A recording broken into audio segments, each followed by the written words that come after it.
The Clark County Comprehensive Growth Management Plan update was adopted in 2016. This update refreshed policies and elements regarding population and employment growth for the next 20 years. State law requires an update to the plan by June 2025. Recently, we sat down with Oliver Orjiako, Community Planning Director, to discuss elements of the plan update and learn what happens next. Hello, this is Jim Demon, and welcome to Clark County Close-Up. Thank you very much for meeting with us. Thank you. So first, what is the Comprehensive Growth Management Plan? Jim, before I answer that, the growth management, I have to start with the growth management law. Okay. The growth management law is a state legislation passed in 1990 requiring major county, I-5 county corridors, along with their cities, to plan for how to manage growth going forward. So the growth management plan is a plan of the county and the cities on how the county and the cities will develop in the future. That's what really the growth management plan is all about. It's also a plan that provides opportunity for anyone that is interested in Clark County in terms of land use. It provides opportunity for where people live, where people will play, and where people will be able to, opportunity for where people will work. That's really the crux of the land use planning. Okay. So the plan was last updated in 2016. And what time period did the 2016 plan cover? That plan really, even though it was adopted in 2016, it covered the period from 2015 to 2035. It's supposed to be a 20-year planning horizon each time we go through plan. And remember, prior to the 2016 plan update, the plan after the 94 plan adoption was updated in 2004. It was also updated in 2007 before the last update. And now we're in the process of updating it again because the legislature recently requires the county and the cities to update the plan now once every 10 years. Okay, once every 10 years, and it's due June 30th, 2025. Yes, on or before.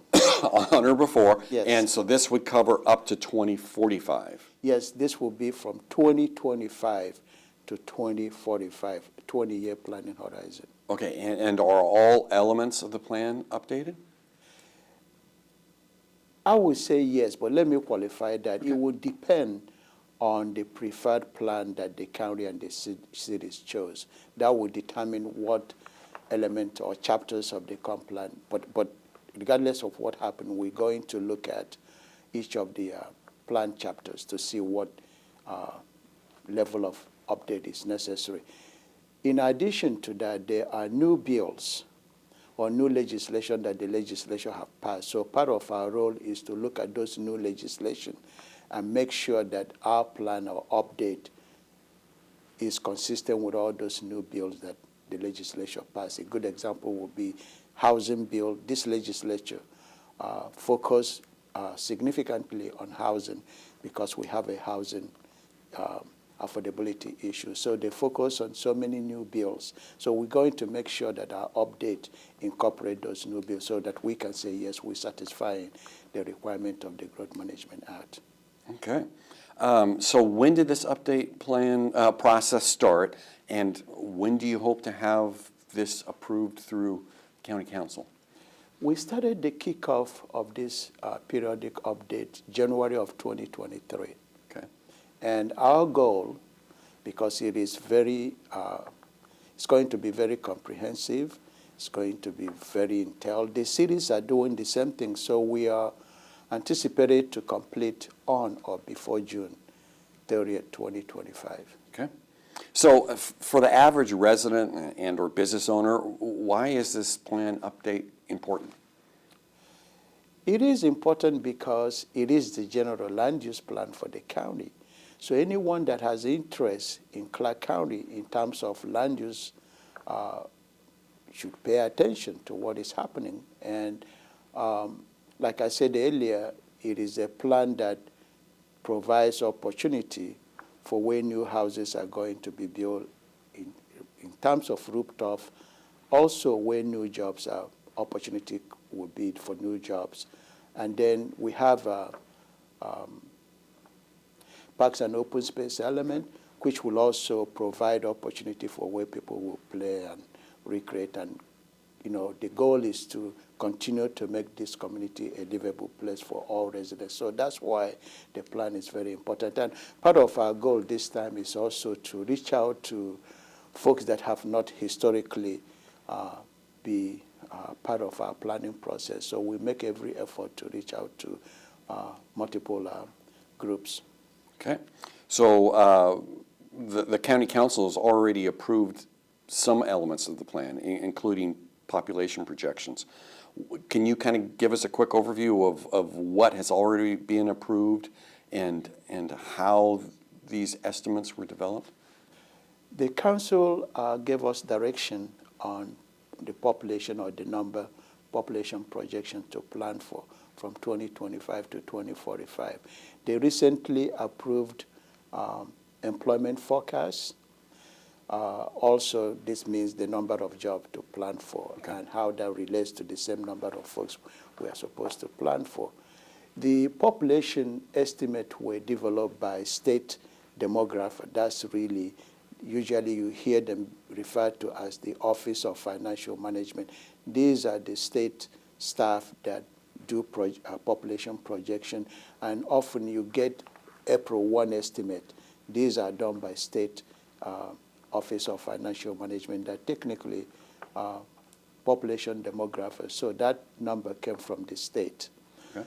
In terms of the employment number, that came from the state also, but through the state Department of Employment Security. We have a local regional economist here by name Scott Bailey, who's provided that number for us.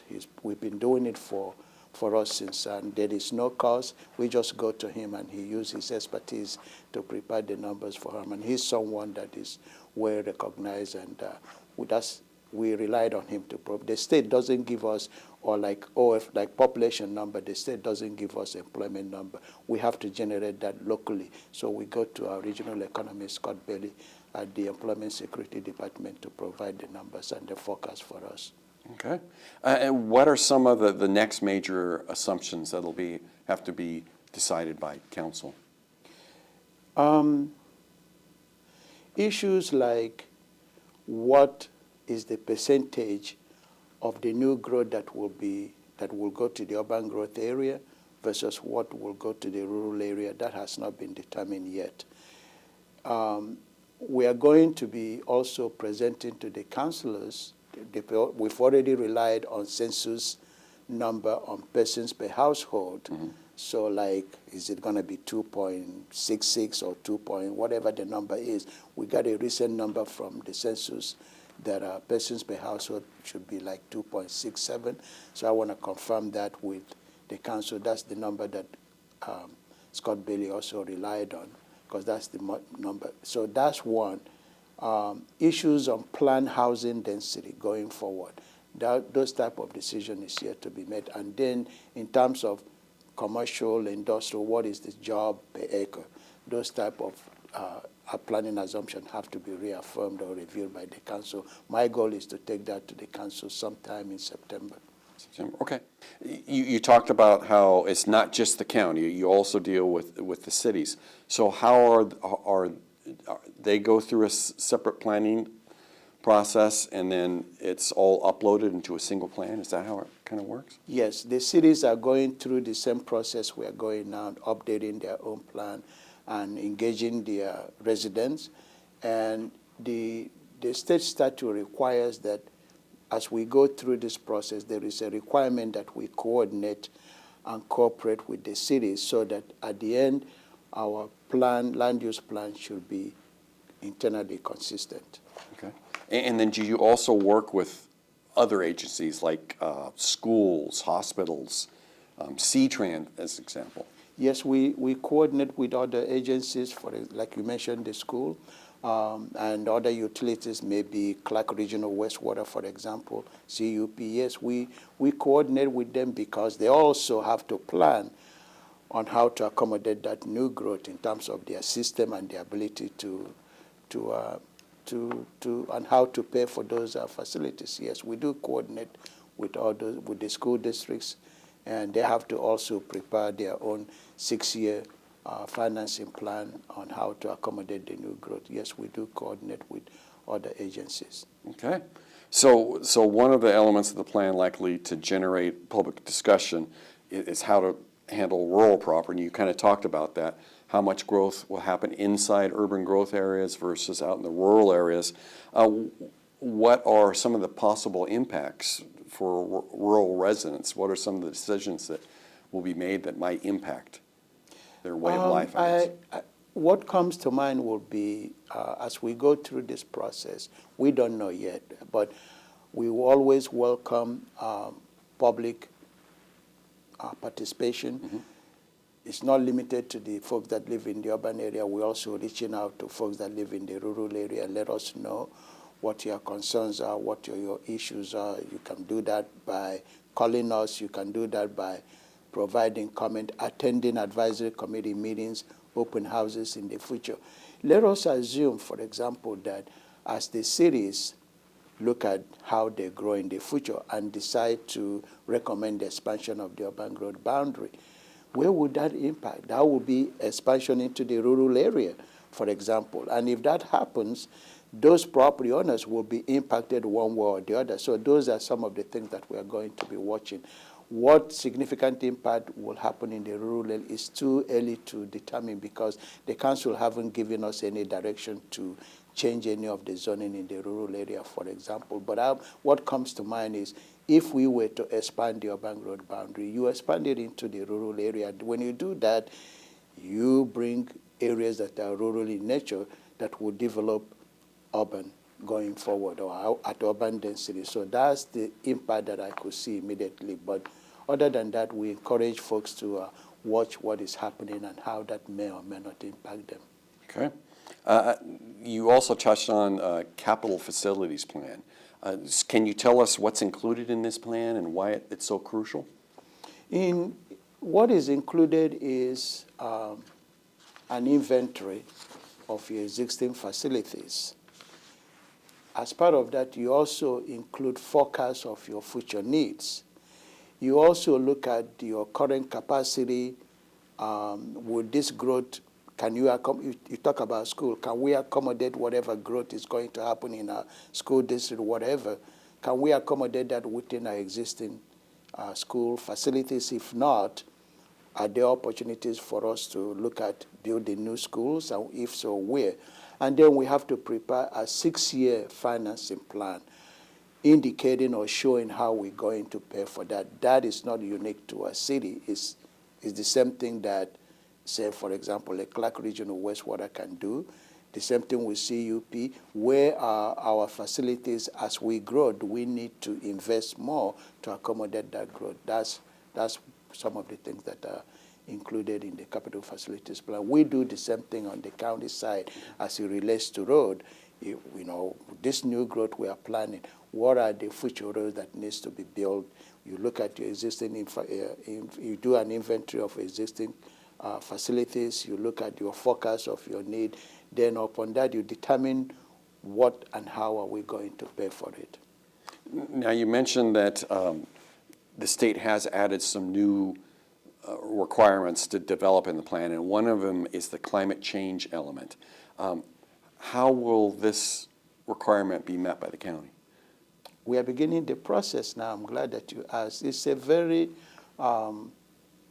going to be a very challenging effort, but we are equipped to work on it, and we are going to seek some outside help. But there are two components of the bill. One is called reduction of greenhouse emission, and then including in that is vehicle mile travel, reduction of that, and then finally what they're calling a resilience plan. So those two elements or sub-elements is going to be worked out by putting a committee together and working with experts in the field with the help of consultants. When that is done, it could come out in a form of policies and strategies on how to move forward. I don't have to say this, but we are experiencing that, whether it's in what is happening locally here, fire and excessive heat and things like of that nature. So what will happen is that those strategies and policies will become an element or a chapter in our comprehensive plan with strategies and policies and goals. And we will be monitoring that over time to see what, if any, changes are made. So with that as an element, we will have to incorporate that into the adoption process. Okay. So it become another chapter on as part of the entire general plan for the county. So if people want to learn more about the comprehensive plan update, it's going to be going through 2025. Where can they check? They can check by calling the Community Planning Office, which is at 564-397-2280. They can also go to our website, which is www.clark.wa.gov/community planning. And we encourage them to come to our open houses when we have one, send us comment, written, and even coming in and testifying. So there is going to be an opportunity for folks to participate. So, but that's the website to go to be able to participate in the process. We also have on that website they can submit their names so that they will be getting newsletters or press releases. So that's how folks can be able to be in touch with what is happening. And CVTV covers all the county council meetings and all the planning commission meetings. So if anyone wants to tune in and or search on the website, all those hearings are available as well. Yes, I'm glad you mentioned that because our planning commission hearings and council are open to the public, so they can also watch CVTV or come in person, to be part of the process. Well, thank you so much for meeting with us today. Yeah, thank you, Jim. Greatly appreciated.